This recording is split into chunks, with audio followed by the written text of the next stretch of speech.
PM speech at the inauguration of the 91st session of Indian Science Congress, January 3rd, 2004. The following is the text of the speech of the Prime Minister Shri Atal Bihari Vajpayee, which was read out at the inauguration of 91st session of the Indian Science Congress at Chandigarh. It is a great pleasure to be here with all of you for the 91st session of the Indian Science Congress. I take this opportunity to wish you all a very happy new year. My special greetings to all the distinguished scientists and others from various parts of the globe. I am pleased, as all of you know, that our respected Rashtrapati Ji, Dr. APJ Abdul Kalam, will be coming here on the third day to grace this session. Being a reputed scientist himself, he is the source of great inspiration for all our scientific community as well as India's ignited young minds. I am happy that this Science Congress is being held in Chandigarh. This youthful city is fast turning into a regional hub for high technology, scientific research, development and education. It serves as the capital of two progressive and prosperous states, Punjab and Haryana, which together symbolize the tremendous contribution made by our agriculture scientists to transforming India from a food importing country a few decades ago to a food exporting country now. India's success in achieving self-reliance in food production is only one of the numerous achievements made possible by our science and technology establishment. Indeed, today there is not a single area of India's socio-economic development that does not bear the signature of Indian S&T in some form or the other. In years to come, this signature will look even more bold and pleasing as we script the story of making India in a developed nation as by 2020. Our scientists are exploring the heights of space and the depths of the oceans. India is now one of the leading nations in developing and using space technology for the benefit of humanity. Even developed countries are using our launch vehicles to send their satellites into space. Our ocean scientists have been making impressive strides in harnessing gas hydrates, a vast energy resource in the ocean bed. A latecomer in industrial R&D, our rank now is highest among the countries in the rate of growth of patent filings, which is now around 300% per year.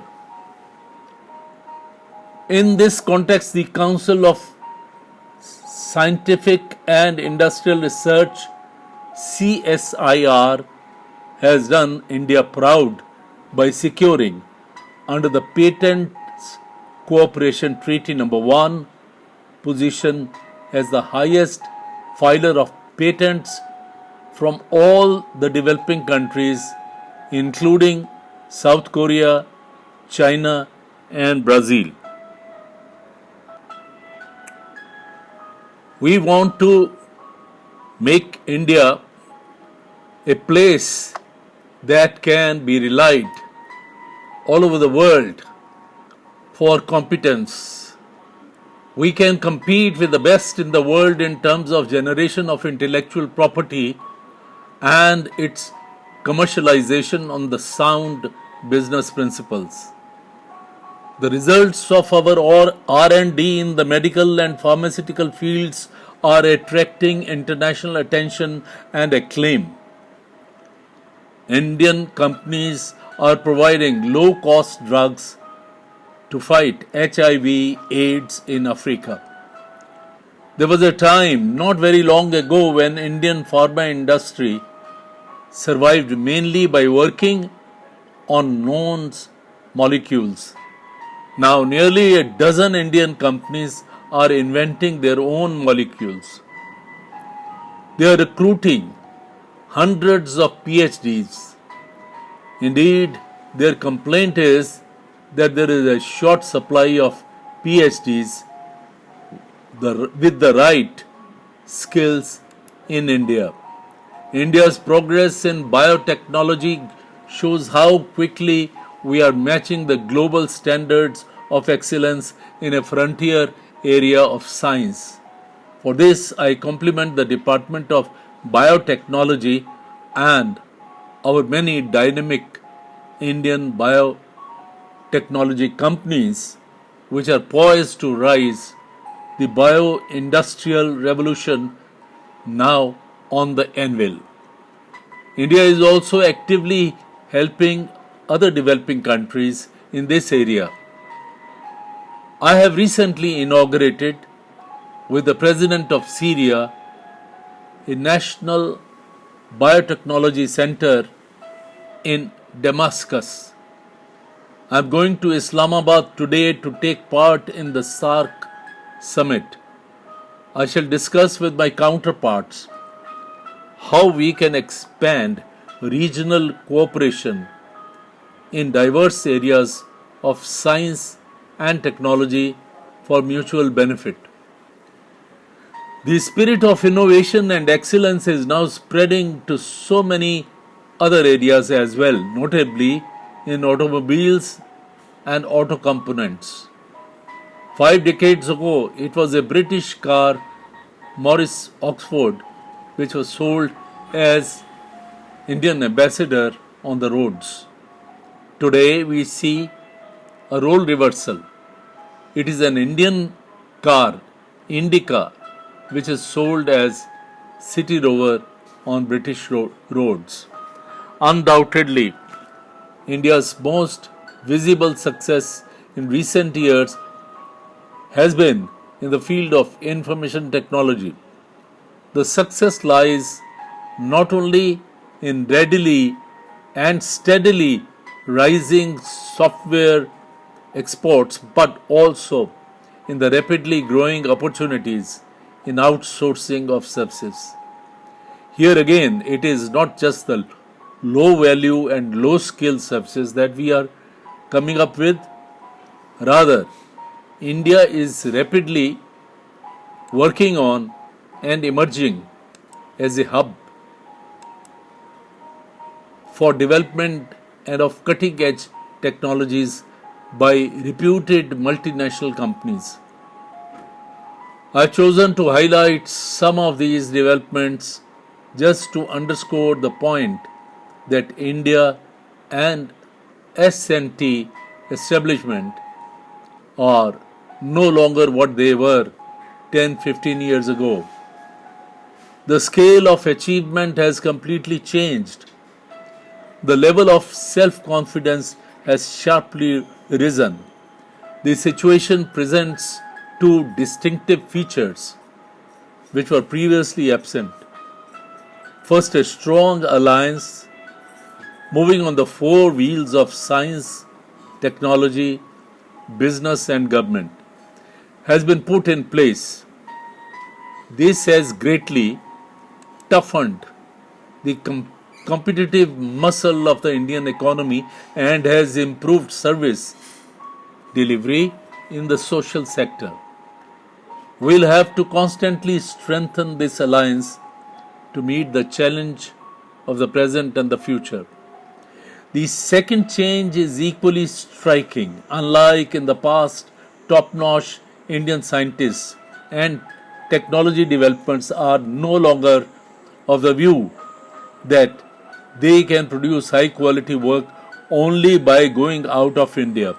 A significant number of Indian scientists and engineers who had gone there to Western countries for study and work are now returning to India.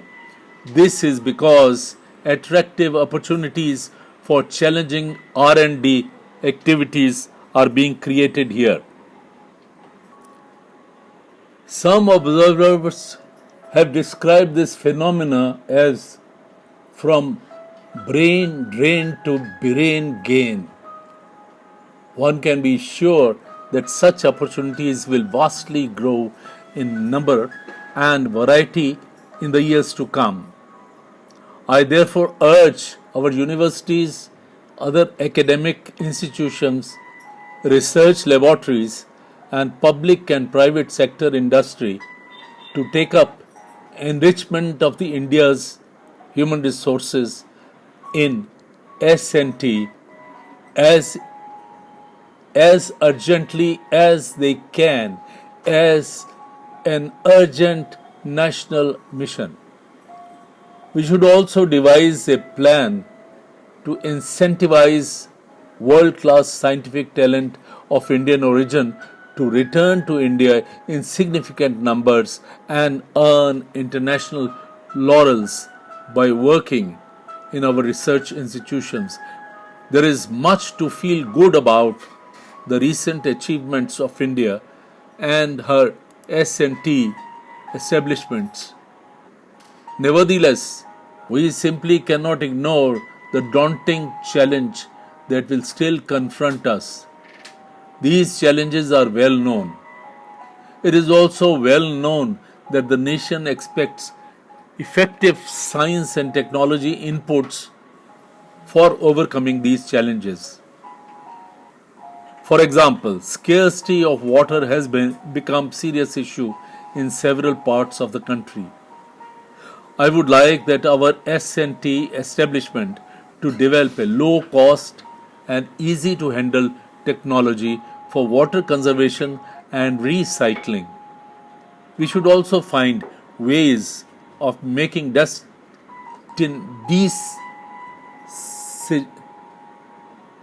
decongestion,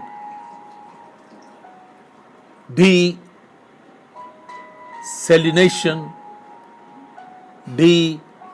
improvement of the seawater.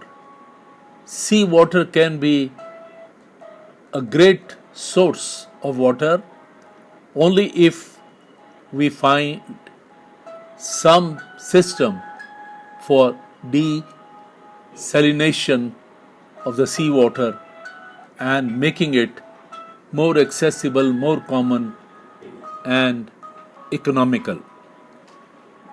In our bid to use of the renewable source of energy, we look forward for R&D breakthroughs that will help make solar energy affordable and scale up the use of biofuels. Similarly, we have keenly been expecting biotechnology to provide affordable solutions to two of the biggest challenges in healthcare, namely cure and prevention of the numerous infectious and non-infectious diseases and improving the nutritional status of the poor, especially of women and children. We have to vigorously introduce S&T imports in our agriculture, cottage and small-scale industries, as well as services in the informal sector. After all, making these economic activities more productive and profitable is the key to unleashing their huge potential for employment generation. These and other social goals are clearly articulated in the new science and technology policy. which I announced last year from this very forum. For wealth and generation in a knowledge economy to achieving food and health security for all, and from technology intensive national security to disaster prevention and management, the S&T policy covers a wide spectrum of concerns and commitments. I would like the Science Congress to annually renew the progress made in implementing this policy and suggest correctiveness wherever it's necessary. In doing so, the motto for every institution that is a part of India's S&T establishment, indeed the motto for all the scientists and non-scientific personnel working in it, should be pursuit of excellence. I am happy to note that this is also the theme for this year's Science Congress. Excellence is difficult to define but easy to recognize once one sees it. However, it will not do to enough only islands of excellence. No, we should strive for excellence in the entire S&T establishment. Indeed, in every activity of nation building, I am reminded here of what a famous thinker once said. This society which scorns excellence in plebeian as a humble activity and tolerates shoddiness in philosophy because it is an exalted activity will have neither good plumbing nor good philosophy. Neither its pipe nor its theories will hold water. As you are aware, our government not only checked the alarming decline in funding of science and technology, but also has steadily increased it in the past 5 years. I assured you that this will continue to raise it further towards our goal of 2% of GDP. However, in this endeavor, we should make it attractive for the private sectors to further increase its share.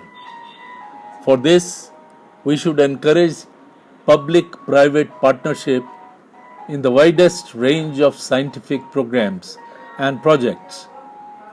We should adopt intelligent and result-oriented initiatives such as CSIR's New Millennium Indian Technology Leadership Initiative, in which over 50% private sector companies and 150 institutions have already participated. However, all of you agree with me that excellence cannot be achieved simply by increasing levels of funding. I am deeply disappointed that in several projects and programs, even available funds are not sanctioned in time. In my address at the Lucknow Science Congress in 2001, I had called for an end to bureaucratic difficulties, bureaucratic hurdles in our S&T institutions, and overhauling of these procedures for clearances and approvals. I would like this to be implemented effectively and without any further delay. More than in any other endeavor, it is time that our precious resource in R&D should be utilized. We should be in a hurry to achieve results that can effectively address our national priorities and make world to take notice. Ultimately, good science is done by good scientists, not by committees or administrators, however essential they may be. Therefore, to fill up the ranks of Indian researchers with great scientists, there is only one way to go. We have to attract, nurture, and retain the brightest and most talented minds, especially young and dreaming minds in large numbers. Therefore, we simply cannot let extraneous factors obstruct the onward march of Indian scientists. This new year has a special significance for Indian science. I compliment the Department of Science and Technology for declaring 2004 as the year of scientific awareness. I recently flagged off a special train called Vigyan Rail, which will travel to different parts of our country. May hundreds of such creative programs be organized throughout the year to create mass enthusiasm about the science and technology and pride in India's achievements in this very important field. May the Chandigarh session become yet another successful milestone in the illustrious history of Indian Science Congress.